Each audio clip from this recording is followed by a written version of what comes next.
যে সকল চাষি ভাইরা প্রথম চাপান সার জমিতে প্রয়োগ করবেন, আজকের ভিডিওটি তাদের জন্য। তো দর্শক বন্ধুরা, প্রথম চাপানে আমরা কি কি সার প্রয়োগ করব এই বিষয়টি নিয়ে আজকে এই পর্বে আলোচনা করব। সাথে আছি আমি মোহাম্মদ শাহিনুর আলম শুভ, ডিপ্লোমা কৃষিবিদ, ফার্মার ট্রেনার। দর্শক বন্ধুরা, প্রথম চাপান বলতে আমরা সাধারণত জমিতে ফসল উপস্থিতি থাকার পরে আমরা যদি জমিতে সার দিই সেটাকেই বলা হয় চাপান সার।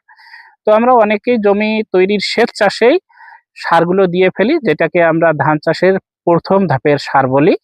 আবার অনেক চাষি ভাইরাই এটা ওই সময়টাতে সার না দিয়ে এই সারটা 10 থেকে 15 দিন পরে দেন। মানে এই সারটাকে চাপান সার হিসাবে করে ফেলেন। তো আমরা যে সকল চাষি ভাইরা জমি তৈরির সময় সার দেননি তাদের জন্য প্রথম চাপানের হিসাবে একরকম হবে। আর যেই সকল চাষি ভাইরা প্রথম ধাপে অর্থাৎ জমি প্রথম ধাপের সারটা দিয়েছেন তাদের জন্য প্রথম চাপান সারটা আলাদা আলাদা হবে। তাহলে আমরা চাপান সারটা প্রথমটাই জানি। যারা প্রথম ধাপের সারটা দিতে পারেন নাই, প্রথম চাপানে প্রথম ধাপের সার দিবেন।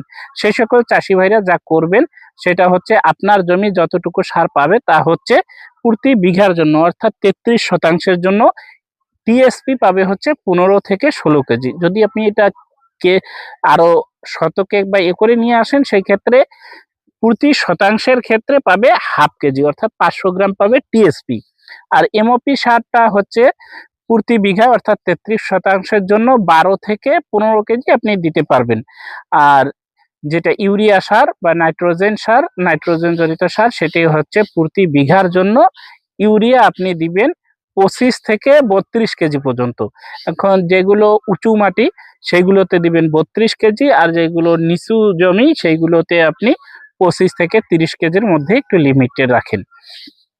তো এই প্রথম ধাপের ইউরিয়াটা বা চাপানে আপনি কতগুলো কি কি সার দিলেন? তাহলে প্রথম ধাপের চাপানে আপনি টিএসপি যেটা আছে সেটা 15 থেকে 16 কেজি, 15 থেকে 16 কেজি দিয়ে দেন। টিএসপিটা দিলেন 15 থেকে 16 কেজি।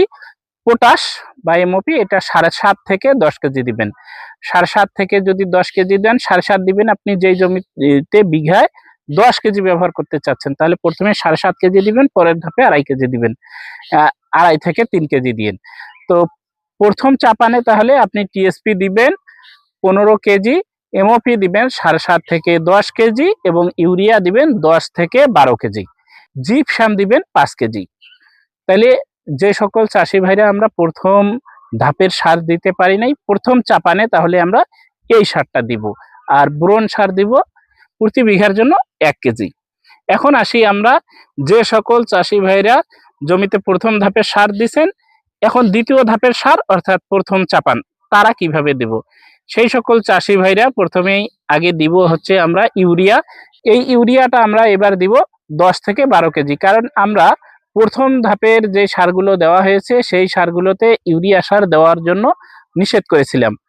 আর যেই সকল চাষি ভাইরা প্রথম ধাপের সার অর্থাৎ জমি তৈরির সময়ে সার দিয়ে দিয়েছেন সেই সকল চাষি ভাইরা এমওপি সার তা 2 থেকে 2.5 কেজি, কিংবা এমওপি সার এবার যদি আপনি আগেই 10 কেজি দিয়ে থাকেন তাহলে এবার দিতে হবে না। প্রথম চাপানে আপনি এমওপি সার দিবেন না। আর যদি না দিয়ে থাকেন কিংবা 5 কেজি কিংবা 7 কেজি দিচ্ছেন, সেই ক্ষেত্রে ওই সকল চাষি ভাইরা দিবেন হচ্ছে, যারা 5 কেজি দিচ্ছেন তারা আবারও 5 কেজি এমওপি সার এবার প্রয়োগ করবেন। তাহলে এমওপি সার দিবেন 5 কেজি, ইউরিয়া দিবেন 10 থেকে 12 কেজি, জিঙ্ক সারটা দিবেন প্রতি বিঘার জন্য 1 কেজি থেকে 1200 গ্রাম। জিঙ্ক সার ক্রয়ের ক্ষেত্রে অবশ্যই ভালো কোম্পানির জিঙ্ক সার নিতে হবে, বিশ্বস্ত কোম্পানি থেকে জিঙ্ক সারটা নিতে হবে। কারণটা হচ্ছে যেই সময় আপনি দ্বিতীয় ধাপের বা প্রথম চাপানটা দিচ্ছেন সেই সময় আপনার চারার বয়স কিন্তু ইতোমধ্যে 20 থেকে 25 দিন কিংবা 15 থেকে 20 দিন। তো 20 থেকে 25 দিন আসার পর আপনি কিন্তু জিঙ্কের ঘাটতি লক্ষণটা দেখতে পারবেন। বিশেষ করে এই যে আমি এখন যেই গাছগুলো দেখাচ্ছি এই গাছগুলোর মতন জিঙ্কের ঘাটতি কিন্তু চলে আসবে।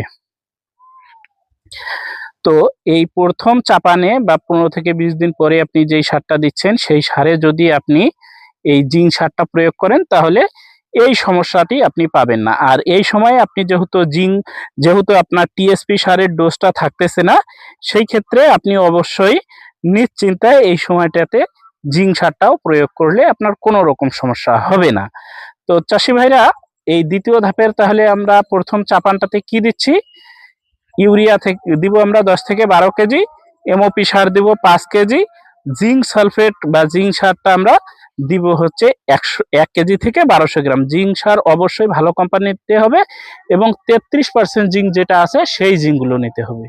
তাছাড়াও আরেকটি বুস্টার যোগ করতে পারেন, তা হচ্ছে হিউমিক অ্যাসিড। এই হিউমিক অ্যাসিডটাও আপনারা প্রথম চাপানে যদি দিয়ে দেন সেই ক্ষেত্রে খুব দ্রুত ধানের কুশি চলে আসবে, ধানের দ্রুত শিকড় বৃদ্ধি পাবে। আর এখানে একটি কথা হচ্ছে যে ইউরিয়া সারটার পরিমাণটা কেন বেশি হচ্ছে, কারণ এই সময় কিন্তু ধানগুলো সর্বোচ্চ কুশি পর্যায়ে থাকবে বা কুশি দেওয়া শুরু করবে। তাই এই সময়ে সারের ডোজটা অবশ্যই ঠিক রাখবেন জানি দ্রুত কুশি চলে আসে।